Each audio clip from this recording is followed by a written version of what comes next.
I mean, we're back again. More BVSAP. We're back again with another video, you guys. But this is basically the other part of what I was reacting in the last couple of videos, or the last video or so. But I'm surprised that, I mean, if we're already finding out that, well, actually, it's not like it's new or anything private, but if he's getting lawsuits back to back when it comes to Amazon as well, I mean, Amazon, you already know that's a whole nother topic. But let's see, exactly why. You already surpassed the 8 minutes. This wasn't just one situation. Something bigger had already been brewing under the surface. He's not lying about that.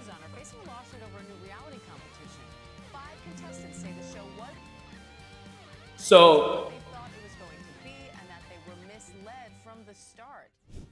how do you mislead people? Like it was a different prize, or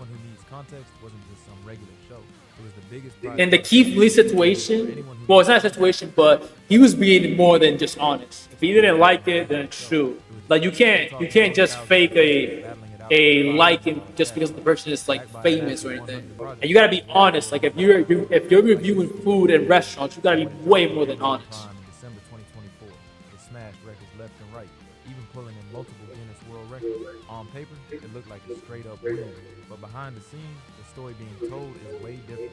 According to people who were actually there, things were not running as smoothly as they looked on screen. Okay, so this is part of the other video.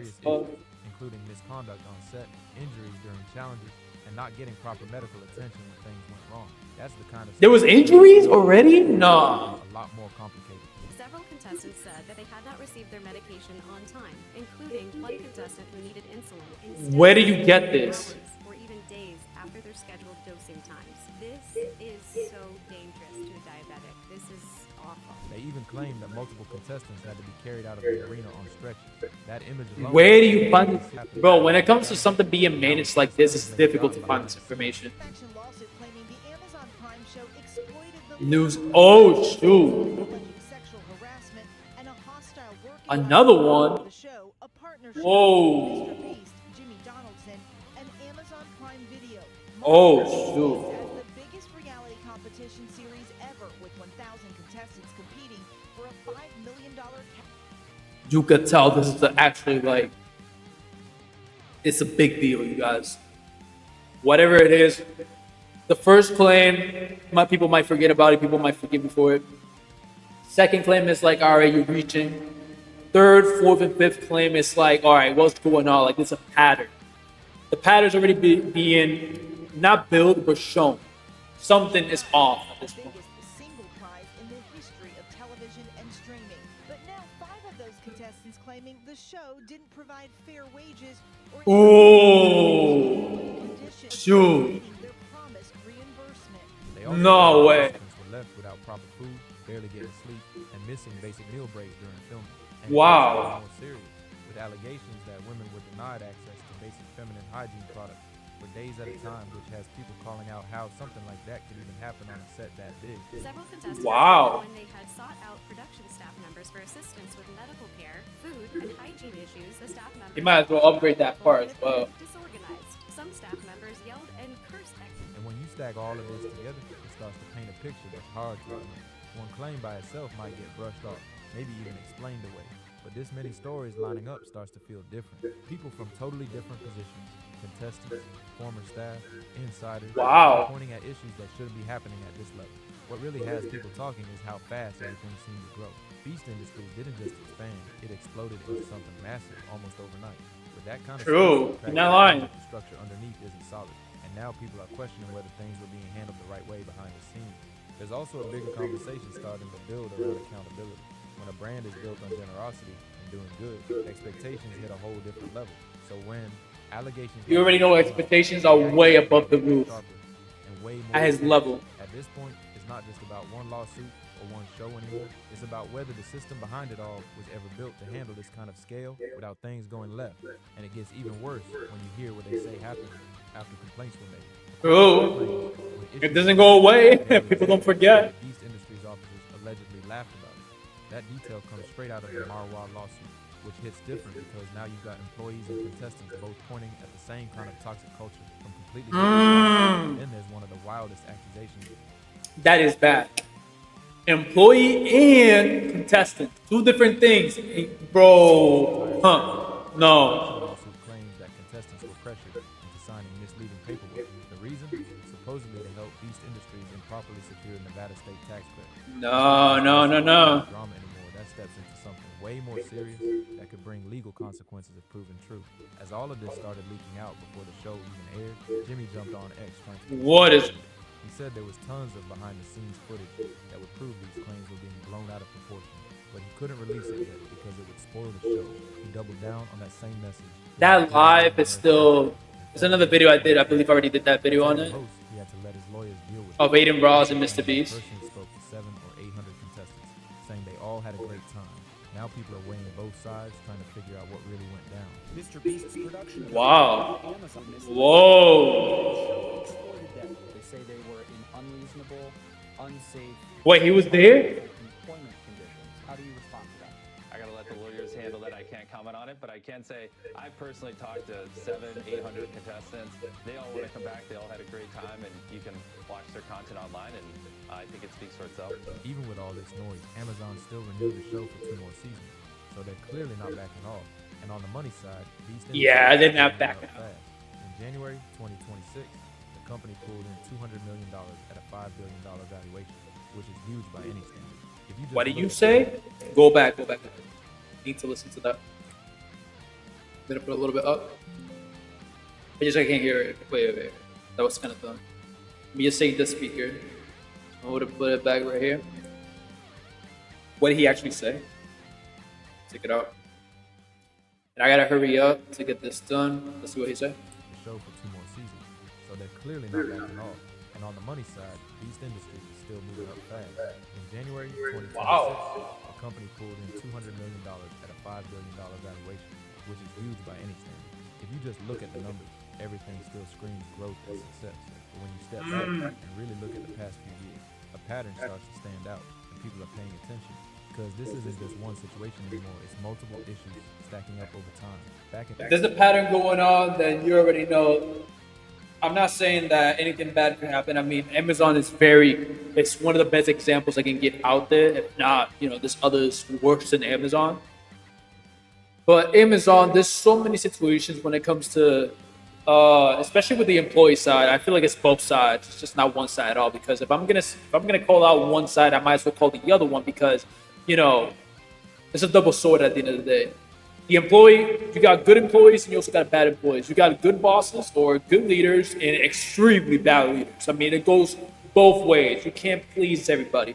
You can do the best that you can at the end of the day, but it goes both ways because you might do something good that it might benefit a lot of employees, but at the same time, there's going to be some employees that are still going to be unsatisfied, which they're still going to talk behind your back, regardless if it's something good or not. And for the employee side, it's even worse because you're facing your own coworkers, but you're also facing the leaders. So at the same time, it really gets there. Over food quality problems, saying things weren't Food quality? Then things flipped when the company I mean, you really have to think about it. This man has expanded so far away to the point that it's idolatry as well. Yes, I mean it's idolatry. hit back with a massive countersuit, over $100 million. That's huge. They claimed he used pressure tactics to try and force them into giving up ownership, which turned a business dispute into something way more intense. They countersued Mr. Beast and his ventures with a contract. Quote, this case is about a social media celebrity who believes his fame means that his word does not matter, that the facts do not matter, and that he can renege and breach his contractual obligations without concepts contends that when they contract companies agree that Mr. Beast will, quote, become the face of a virtual restaurant brand in exchange for a share of revenue and later escape from the business. BDC says Whoa. What do you mean, though? Plan to open Mr. Beast Burger in a smaller select number of locations. Defendants push plaintiffs to open. So I never seen a Mr. Beast burger, Mr. Beast restaurant. Never. Maybe the one that is still open till this day. I believe it might be in New Jersey. Maybe. I'm not saying it is. But that's the only one. I believe the only restaurant. I think it's still posted online. I don't even think. I believe it's the restaurant. If I remember correctly. But the only place that I seen a Mr. Burger being sold, it was in what's that restaurant called? It has that 1990, 1980 style. That's the only place that I believe that I ever seen a Mr. Beast burger being sold right there. Never seen it on Wendy's, never seen it on Burger King, neither McDonald's. It was just in that spot. in as many locations as possible. I feel like I know the name, but I don't remember. Went international real quick. Mexican authorities opened an investigation after he dropped a video exploring the Chichen Itza ruins, and that move sparked serious backlash. Officials claimed he waited until nightfall, climbed restricted structures, and even entered. But here's the thing: when you're massive like this is very common that you're gonna get losses back to back. Even if for real that behind the scenes and everything, you might be doing good and you might be doing what you are saying, but it's very common. A lot of people might get sued, even by family members and friends. It's very like that are supposed to be off limits. On top of that, they accused him of promoting Feastables products right inside an archaeological site, which raised even more questions. It got so big that the Mexican president himself stepped in and called for a review of how his team even got permits in the first place. That's when people started realizing this wasn't just online drama. show the video. The only way you have to show the video. You just can't say that out of nowhere. Show the video. If it's true, show a clip or an article.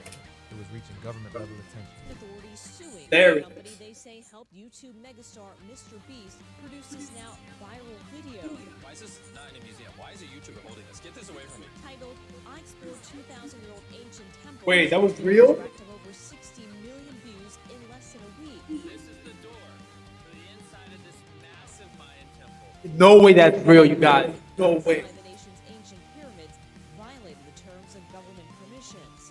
Ooh. In the video, Mr. Beast, whose real name is James Donaldson, explores ancient Mayan cities in southeastern Mexico. Can I take one home? Well, do what you can. I would go to jail. At one point, the influencer, who has 395 Wow. subscribers on YouTube, surprised at the level of access. I can't believe the government's letting us do this. And now, here we are in 2026, with the Beast Games class action still active, and the brand new Marwa lawsuit sitting in federal court.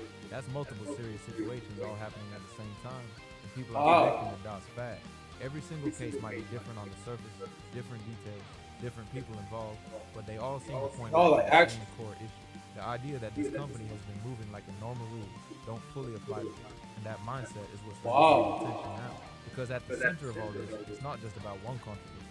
It's about how the whole operation has been running behind the scenes, and whether that approach is finally catching up with them. But I wasn't as confident in my ability to be successful. And when you're probably 20 and you're hiring all these people, I have high risk tolerance, but I'm reinvesting every dollar I make. I'm hiring my friends from school. I've hired my mom. Like these people are really What? are depending on me. And then I upload a video that does bad, and people I pour all my time and effort into it, but maybe it doesn't come across as well. Like some people might have interpreted it as lazy. You read a comment and you're like, wow, what a fucking lazy. Like, I thought you made great videos. And this is where the conversation really starts heating up. Because when a brand gets this big, this fast, people expect structure, accountability, and clear boundaries, not chaos behind closed doors. The bigger the spotlight, the harder it is to hide anything. And right now, that spotlight is hitting everything at once. What's making this situation stand out is how many different Wow. things are involved. You've got legal battles. I feel like the only way, keep in mind, regardless if you're making a new account on YouTube, people have the option to block this guy, right? I don't want to say guy. Block Mr. Beast. In YouTube, they have the right to do that if they want to. I mean, you really have to if you enjoy his videos or not. And you also have to really keep in mind that there's always going to be a generation coming out in the next few years as well. So people are still going to watch him. He's still going to become one of the biggest ones after everything. I mean, we got people in elementary school or kids in elementary school still watching Mr. Beast. Middle school kids, in high school kids as well. It's a win-win situation at the end of the day, and you also got 20-year-olds watching them as well, and I believe 30 and 40 and 50 years old as well. But at the end of the day, it's still a win. Workplace allegations, contestant experiences, and even international attention all stacking on top of each other. That kind of overlap doesn't happen often, and when it does, it usually means something deeper is going on within the system itself. At the same time, there are still fans and supporters who believe in what Jimmy built, and they're watching closely to see how this all plays out. Because no matter what side people are on, everyone can agree this is a defining moment. The next move will be more than ever how these cases are handled, what information comes out, and how the company responds can shape everything going forward. Right now, it's all unfolding in real time, and people are locked in, waiting to see what happens next. Jimmy Donaldson is only 27 years old, and somehow he built a $5 billion media empire, mostly off instinct, just reinvesting everything back into bigger and bigger videos. That kind of rise is wild by any standard, but the way it was built is starting to get more attention now. He brought in his cousin as CEO, had his mother running HR, and kept close friends in major roles. What? At the very beginning. That setup can work when you're a small YouTube. His channel mother running HR? trying to make it. But once you scale up to 700 employees, things change fast. Now you're dealing with a Prime Video show, products on store shelves, outside investors, and strict federal labor laws that control how employees are treated. That same tight circle of the brand can start to look risky when the stakes get this high. And this is where it really hits, because the whole brand was built on generosity. That's the image. That's the message. That's what people bought into. Giving money, True. helping people, changing lives. Now compare that to what's being claimed. A former employee saying she was an active labor on a work call, scared to disconnect. Contestants saying they didn't have proper food or medical support on a $100 million set.